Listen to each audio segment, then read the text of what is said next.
नमस्कार दोस्तों, आज अपन बात करेंगे बकरियों की नस्लें। इससे पहले अपन ने गाय की नस्लें पढ़ी, भैंस की नस्लें पढ़ी, ऊंट की नस्लें भी पढ़ी। अब अपन पढ़ रहे बकरियों की नस्लें। सबसे पहले देखो, बकरियों की नस्लों में से भी प्रश्न कहाँ से आते हैं, उनका उत्पत्ति स्थान क्या है, उनके बारे में अपन बात करेंगे। तो सबसे पहली बकरी देखिए आप, सबसे पहली बकरी समझने की कोशिश करना है। रटना किसी भी समस्या का समाधान नहीं है। अगर आपने नस्ल देखी है, नस्ल के फोटो देखो, अगर नस्ल के फोटो देख रखे तो आधी चीजें तो आपके दिमाग में से क्लियर हो जाएगी। सारी चीजें रटी नहीं जा सकती, इसको ध्यान में रखो। जमुनापारी, जमुनापारी का उत्पत्ति स्थान हो जाएगा इटावा, मथुरा, उत्तर प्रदेश, आगरा वाला। देखो, मैंने आपसे कल भी कहा था, लास्ट वाली क्लास में अपन एक चंबल नदी के बारे में बात चल रही थी। चंबल नदी की बात शुरू कैसे हुई थी? राजस्थान में कामधेनु आई थी, राठी गाय। तो मैंने आपको कहा था कि चंबल नदी को भी कामधेनु कहा जाता है, कहा जाता है। ये नस्ल निकलती है राजस्थान, मध्य प्रदेश में जनापाऊ की पहाड़ियों से। कहां से निकलती है? जनापाऊ की पहाड़ियां, मऊ मध्य प्रदेश से निकलती है।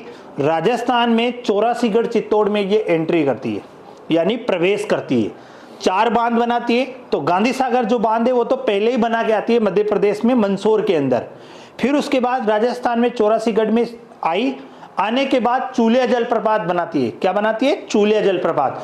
चूलिया जलप्रपात का पानी गिरता है राणा प्रताप सागर में।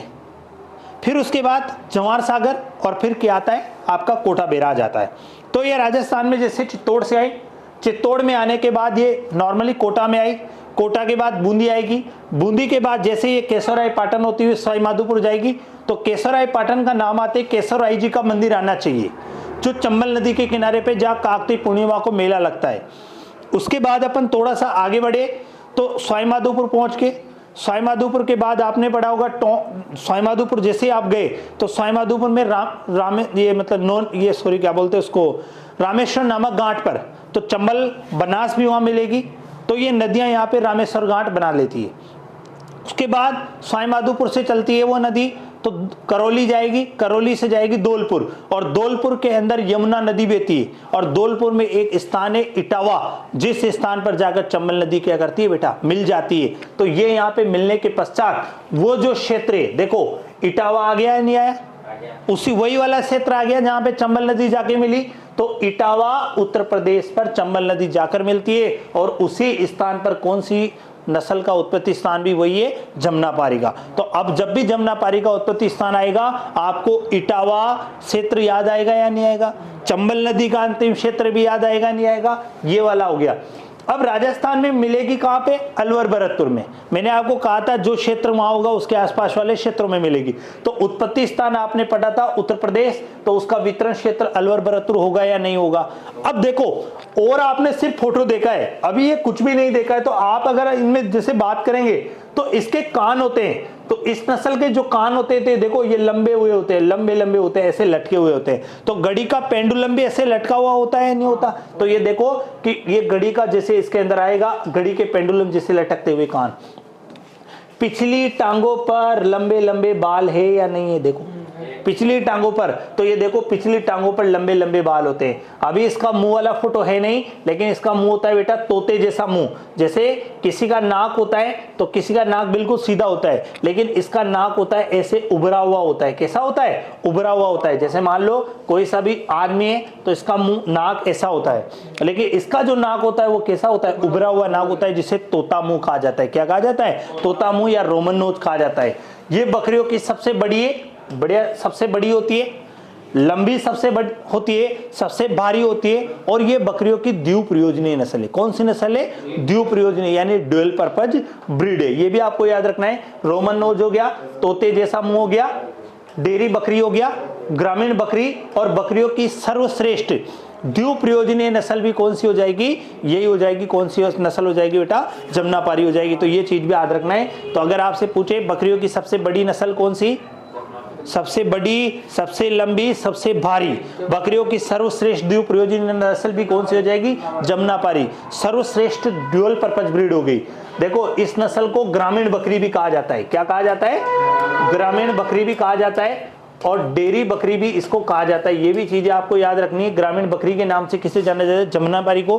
डेयरी बकरी के नाम से भी जमुनापारी को जाना जाता है। और अगली प्रश्न की अगर अपन बात करते हैं तो भारतीय बकरियों में सर्वाधिक अगर दूध उत्पादन होता है, तो भारतीय बकरियों में सर्वाधिक अगर दूध उत्पादन करने वाली कोई बकरी की नस्ल है तो वो भी जमुनापारी है। तो ये याद रखना है, जमुनापारी में बकरियों की सबसे बड़ी, सबसे लंबी, सबसे बारी, ड्यूअल पर्पज होती है, घड़ी के पेंडुलम जैसे कान होते हैं, तोते जैसा मुंह होता है। ये सारी की सारी चीजें आपको याद होनी चाहिए। पिछली टांगों पर घने घने बाल होते हैं, तो इन सब चीजों के बारे में आपको याद होना चाहिए। तो ये जमुनापारी नस्ल आपकी कंप्लीट हो चुकी है।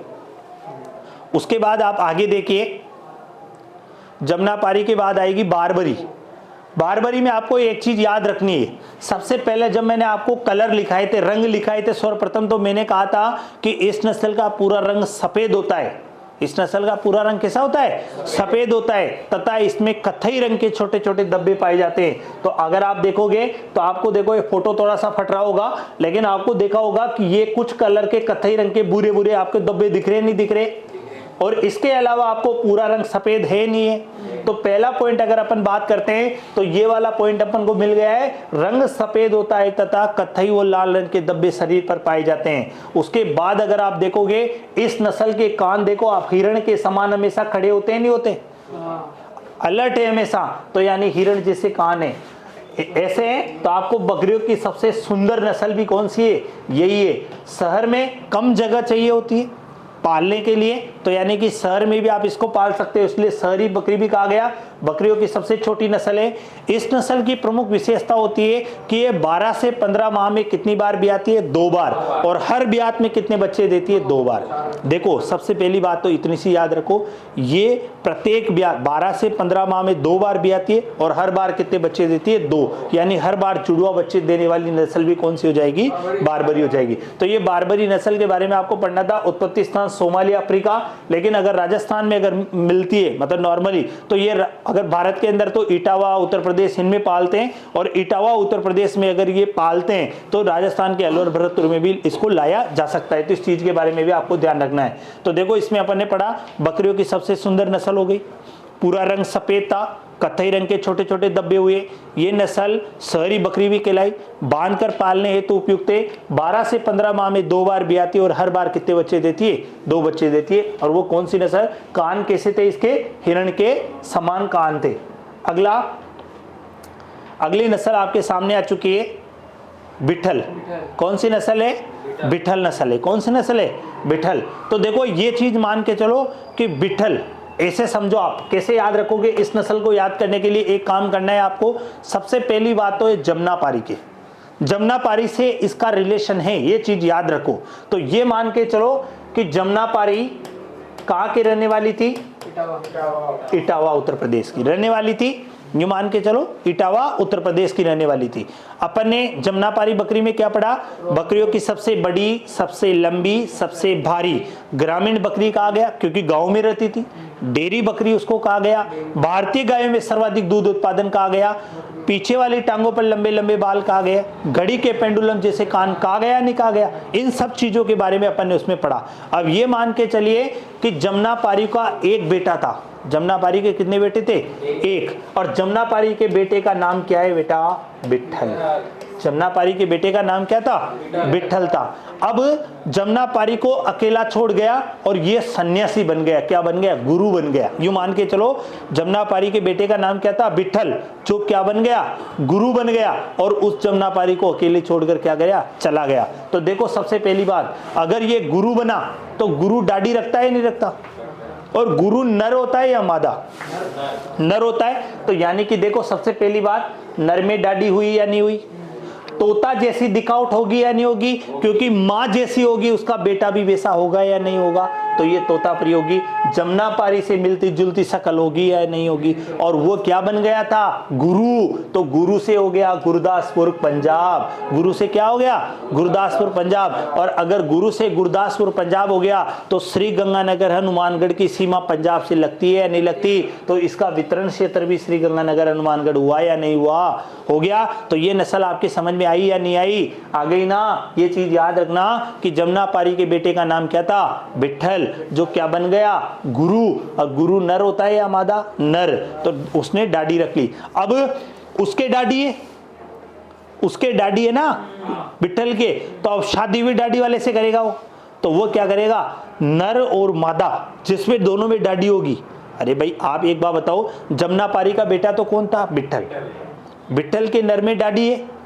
अब मान लो जिससे भी उसकी शादी होगी, उसका जो बेटा होगा या जो भी होगा, उसके नर मादा दोनों में डाडी होगी या नहीं होगी? तो वो नस्ल कौन सी होगी? सानेन। कौन सी होगी? सानेन होगी। तो ये चीजें तो हो गई, ये वाली तो विट्ठल। अब देखो विट्ठल का फोटो भी आएगा, ये विट्ठल का फोटो देखो, ये नर में डाडी लटक रही नहीं लटक रही है? देखो आपको दिख रही है?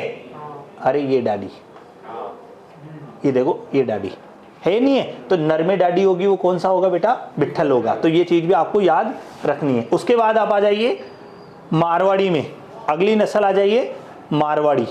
ये सानेन। नर मादा दोनों में डाडी होगी सानेन। नर में डाडी होगी कौन सी होगी? विट्ठल। और विट्ठल किसका बेटा है? जमुनापारी का। और विट्ठल क्या बन गया था? गुरु। और गुरु बन गया तो कहां जाएगा? गुरदासपुर पंजाब में। ठीक है ना। अगला आ जाओ मारवाड़ी बकरी। मारवाड़ी बकरी देखो, मारवाड़ी बकरी में आपको एक चीज याद रखनी है, ये तो है मारवाड़ राजस्थान, तो इसमें रटने की जरूरत है ही नहीं। और कभी आपसे पूछेगा भी नहीं इसका वितरण, क्योंकि देखो वितरण स्थान उसी का पूछा जाता है जो कंफ्यूजन वाला हो। मान लो आपसे मैं पूछ लूं कि मालवी नस्ल का उत्पत्ति स्थान बताइए, तो सबको बताए भाई मालवा प्रदेश उत्तर प्रदेश, लेकिन गिर का दिख नहीं रहा तो काठियावाड़ गुजरात। थार पारकर का नहीं दिख रहा साहब तो पाकिस्तान का सिंध प्रांत, थोड़ा सा अलग है। अगर ऐसा थोड़ी पूछोगे भाई नागौरी गाय का उत्पत्ति स्थान बताइए, नागौर राजस्थान, ऐसे नहीं पूछते। एग्जामिनर थोड़ा सा अलग वाली पूछते हैं। सबका वितरण पता है कि मालवी नस्ल कहाँ मिलेगी, नहीं पूछता वो, गिर की पूछता है वो, क्योंकि गिर मिलनी चाहिए डूंगरपुर, बांसवाड़ा, उदयपुर में, लेकिन मिलती कहाँ है? अजमेर, भीलवाड़ा में। राठी नस्ल राठ क्षेत्र अलवर यानी जयपुर में इनमें मिलनी चाहिए, लेकिन वहां से हटकर वो नस्ल मिलती है कहाँ है? श्री गंगानगर, हनुमानगढ़। तो इन चीजों में चेंज है या नहीं है? तो प्रश्न हमेशा वो नहीं पूछा जाता है जैसा आपको दिख रहा है, जो नहीं दिखता वही प्रश्न पूछा जाता है। देखो बेटा, मारवाड़ के अंदर मारवाड़ राजस्थान हो गया, वितरण नागौर, जोधपुर, मारवाड़ सीमावर्ती हो गया। इस नस्ल में बीमारियों के प्रति सर्वाधिक रोग प्रतिरोधक क्षमता होती है। जो नस्ल मारवाड़ के जंगलों में रहेगी, मारवाड़ का जंगल मतलब ये मान के चलो उस रेगिस्तान में रह रही है, जहां खाने की व्यवस्था नहीं है, पीने की सही व्यवस्था नहीं है, गर्मियों में तेज गर्मी पड़ रही है, सर्दियों में तेज सर्दी पड़ रही है, उस इन्वायरमेंट में, उस वातावरण में कोई नस्ल रह रही है, तो उसके अंदर रोग प्रतिरोधक क्षमता ज्यादा होगी या नहीं होगी? बाल होंगे, बाल होंगे नहीं होंगे? गर्मी से, इसे सर्दी से बचाने के लिए बाल होंगे नहीं होंगे? तो इस बालों से क्या बनाए जाते हैं? गलीचे। कम चारा खाना, कम चारा खा के भी काम चला लेती है। क्या कर लेती है? कम चारा खा के भी ये काम चला लेती है, क्योंकि रेगिस्तान में ना तो प्रॉपर हरा चारा मिल सकता है और न सूखा चारा मिल सकता है, न झाड़ियां मिल सकती है, क्योंकि झाड़ियां भी क्या होगी? जब थोड़ा सा पानी होगा तभी तो झाड़ियां पैदा, कुछ तो पानी चाहिए होगा, तो क्या होगा? सर्दियों के दिनों में तो फिर भी थोड़ा सा काम चल जाता है, बरसात में भी चल जाता है, लेकिन गर्मियों में थोड़ा सा खाने की दिक्कत आती है। इसीलिए ये नस्ल कम चारे को प्राथमिकता देती है, कम चारा खा के भी अपना जीवन यापन कर सकती है। ठीक है ना। तो ये चीज आपको याद रखनी है। उसके बाद आगे आ जाइए, सिरोई बकरी आ जाइए। ये सिरोई बकरी, सिरोई बकरी, सिरोई बकरी। अब देखो, सिरोई राजस्थान का सबसे ऊंचा शहर कौन सा है? सिरोई। तो खाने के लिए बार बार चढ़ेगी नहीं चढ़ेगी? डूंगरों पे चढ़ना पड़ेगा बार बार, तो डूंगरों पे बार बार चढ़ती है, बार बार उतरती है। तो जब अपन लोग भी या अपने जानवर भी जब डूंगरों पे बार बार ऊपर चढ़ते उतरते हैं, तो उनकी कमर में दर्द होता है नहीं होता? होता है ना। तो इस नस्ल में क्या होता है कि कमर पर हल्का सा पाउच बन जाता है। देखो झोल बाहर है नहीं रहा, हल्का सा झोल। तो देखो पीठ पर हल्का सा झोल पाया जाता है। पूंछ पर, इस नस्ल की जो पूंछ होती है उस पर सर्वाधिक बाल पाए जाते हैं। और ये भी बकरियों की क्या है? द्विप्रयोजनी नस्ल है। कौन सी नस्ल है? द्विप्रयोजनी। अब बकरियों का द्विप्रयोजन क्या हो सकता है? मांस हो सकता है और दूध हो सकता है। क्या हो सकता है? मांस और दूध हो सकता है। ठीक है ना। वैसे तो सारी बकरियां मांस और दूध के लिए पाली जाती है, लेकिन कुछ बकरियां होती है जैसे जमुनापारी है, तो मुख्यतया दूध की ही प्राथमिकता दी जाती है। सिरोई वाली बकरी। और उसके बाद आ जाओ नस्ल। नस्ल ब्लैक बंगाल। कौन सी नस्ल आई? ब्लैक बंगाल। तो ब्लैक बंगाल का नाम से स्पष्ट हो रहा है पश्चिम बंगाल। ब्लैक बंगाल का उत्पत्ति स्थान क्या हो जाएगा? पश्चिम बंगाल। मांस के लिए सर्वश्रेष्ठ है ये नस्ल। किसके लिए फेमस है? मांस के लिए, और मांस में ग्लोसी किड स्किन के लिए भी प्रसिद्ध है। किसके लिए प्रसिद्ध है? ग्लोसी किड स्किन, क्योंकि इसकी जो त्वचा होती है उसमें ग्लो पाया जाता है। क्या पाया जाता है? ग्लोसी किड स्किन, यानी ग्लो वाली त्वचा। और किड यानी क्या होता है? बच्चा। बकरी के बच्चे को क्या बोलते हैं? प्रसव क्रिया किडिंग बोलते हैं। तो नवजात बच्चे को किड बोलते हैं। और स्किन यानी क्या हुआ? त्वचा, यानी कि ये जो छोटे बच्चे की जो त्वचा होती है उसके लिए भी इसको जाना जाता है। तो ये वाली जो नस्लें थी ये राजस्थान की बकरियां थी। जैसे आपने जमुनापारी पढ़ा, बारबरी पढ़ा, बिट्ठल पढ़ा, सिरोही पढ़ा, मारवाड़ी पढ़ा। ऐसे एक और नस्ल आती है जैसलमेरी, जो आगे आएगी। अभी जैसलमेरी नस्ल आएगी। ये ब्लैक बंगाल नस्ल थी आपकी। अभी आगे देखो, सबसे पहले जखराना बकरी आई है। तो देखो जखराना, जखराना देखो, जखराना के अंदर उत्पत्ति स्थान अलवर जिले की बहरोड तहसील। अलवर जिले की कौन सी तहसील में मिलती है? बहरोड। जैसे आपने तिजारा, तिजारा अलवर पढ़ा होगा, पढ़ा है? तिजारा अलवर पढ़ा है। और ऐसे ही बहरोड एक अलवर पड़ता है जहाँ पे जखराना बकरी पाई जाती है। राजस्थान में दूध की रानी कहा जाता है। जखराना को क्या कहा जाता है? राजस्थान में दूध की रानी कहा जाता है। इस नस्ल की बकरियों के मजल व कान पर सफेद छोटे छोटे धब्बे होते हैं। तो देखो, मजल पर और कान पर आपको छोटे छोटे धब्बे दिख रहे नहीं दिख रहे?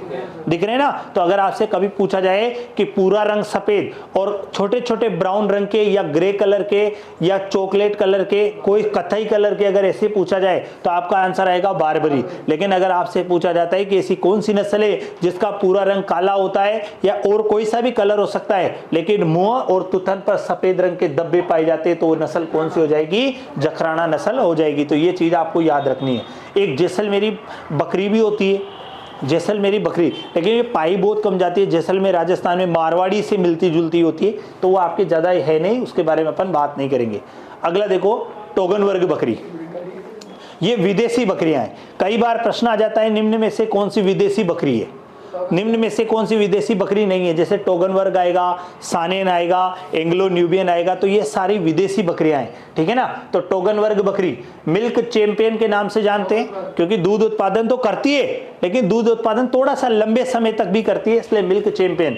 बकरियों की सींग रहित नस्ल है। इस नस्ल में सींग नहीं पाए जाते हैं। देखो, किसी भी नर मादा किसी में भी सींग नहीं होते हैं। शरीर के पिछले हिस्से पर गहरे बाल होते हैं। जो इसका पीछे वाला जो हिस्सा होता है इस नस्ल में, उसमें गहरे गहरे बाल होते हैं। ठीक है ना? जो शरीर का जो पीछे वाला हिस्सा होता है उसमें गहरे बाल होते हैं। तो देखो, सबसे पहली बात, अगर आपसे पूछा जाए कि पीछे वाली टांगों पर लंबे लंबे बाल हो, जैसे मान लो ये जानवर की पीछे की टांगे, ये जानवर की पीछे वाली टांगों पर अगर लंबे लंबे बाल है तो वह नस्ल होगी जमुनापारी। कौन सी नस्ल होगी? जमुनापारी। लेकिन अगर शरीर के पीछे वाले हिस्से पर, यानी कि इधर अगर बाल होंगे, उसमें क्या थे? इधर वाले बाल थे। लेकिन अगर इसमें इधर वाले जो बाल होंगे पीछे वाले हिस्से पर, यानी शरीर का जो पीछे वाला जो हिस्सा होता है ना, पुट्ठे वाला जो हिस्सा है, वहां पे बड़े बड़े बाल होते हैं, तो वो नस्ल कौन सी होगी? टोगन वर्ग होगी। बकरियों की सींग रहित होगी, चैंपियन हो गया, पिछले हिस्से पर लंबे लंबे बाल हो गया। आपको देखना होगा ग्रे ग्रे यानी चॉकलेट कलर दिख रहा होगा। ये नस्ल 2 वर्ष तक दूध देती है। मैंने आपको कहा ना कि ये नस्ल दूध उत्पादन तो करती है लेकिन लंबे समय तक करती है।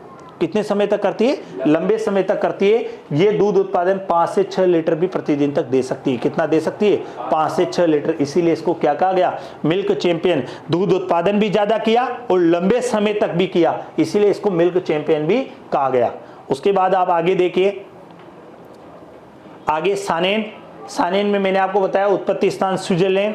देखो, इसके अंदर टोगन वर्ग का उत्पत्ति स्थान भी स्विट्जरलैंड आया, इसका भी स्विट्जरलैंड आया, और एंग्लो न्यूबियन नस्ल आएगी उसका भी स्विट्जरलैंड आएगा। बकरियों की तीनों नस्ल का स्विट्जरलैंड आएगा। सिर्फ एक अंगोरा बकरी आएगा जिसका तुर्की आएगा। अंगोरा बकरी आएगा उसका तुर्की आएगा, और सबका वही आएगा। नर मादा दोनों में डाडी पाई जाती है। इस नस्ल की दूध की रानी कहा जाता है। क्या कहा जाता है इसे? दूध की रानी कहा जाता है। दुग्धकाल 8 से 10 माह तक होता है, और इसने दूध उत्पादन जो 2180 लीटर प्रति ब्यात तक दे रखा है। कितना दे रखा है? 2180 लीटर एक ब्यात के अंदर भी इसने दे रखा है। ये होती है, ये वाली जो बकरी होती है, सानेन जो बकरी होती है, देखो इसके अंदर नर और मादा दोनों में डाडी है या नहीं है, तो इसीलिए इसको सानेन कहा गया। देखो, नर में डाडी किस में थी? बिट्ठल में। फिर उसके बाद मैंने आपको बताया था अभी अंगोरा बकरी के बारे में। किसके बारे में? अंगोरा बकरी के बारे में। तो अंगोरा बकरी का उत्पत्ति स्थान कहाँ था? तुर्की था। क्या था अंगोरा बकरी का उत्पत्ति स्थान? तुर्की था। और अपन ने पढ़ा मोहेर प्राप्त होती। अंगोरा बकरी के बालों को क्या कहा जाता है? मोहेर। लेकिन अगर आपसे पूछे सबसे पहली बात मोहेर प्राप्त होती है तो अंगोरा बकरी से। लेकिन अगर आपसे पूछा जाए कि विश्व प्रसिद्ध मोहेर प्राप्त होती है तो फिर वो खरगोश से प्राप्त होती है। किससे प्राप्त होती है? खरगोश से प्राप्त होती है। तो वो भी आपको याद रखना है। इस बकरी के बालों को मोहेर कहा जाता है। बेड़ की तरह दिखती है। देखो बेड़ की तरह दिख रही है, नहीं दिख रही? बेड़ की तरह दिख रही है। बालों हेतु ही पालते हैं। सबसे स्वादिष्ट मांस दूसरी बकरियों की अपेक्षा। मांस भी अच्छा स्वादिष्ट होता है क्योंकि देखो इसके अंदर ऊन पाई जाती है। तो ऊन के देखो नॉर्मली क्या होता है बेटा कि जैसे किसी भी जानवर की चमड़ी है, तेज धूप पड़ती है तो चमड़ी थोड़ी खराब होती है, नहीं होती। लेकिन इसमें ऊन है तो ऊन की वजह से चमड़ी बची हुई है तो उसकी वजह से भी थोड़ा सा मांस स्वादिष्ट लग सकता है। ये भी इसका कारण है। मोहेर प्राप्त होती है। बकरी के बालों के लिए पालते हो। देखो इसके बालों के लिए आप इसको पाल रहे हो तो ये आपकी अंगोरा बकरी होगी। उसके बाद अगर अपन बात करते हैं नस्ल का नाम तो एंग्लो न्यूबियन। उत्पत्ति स्थान वही स्विट्जरलैंड आ गया। विशेषता बकरियों में जर्सी गाय कहा जाता है इसे। जमनापारी व न्यूबियन का संकरण है। किस किस का संकरण है ये? जमनापारी और न्यूबियन का संकरण है।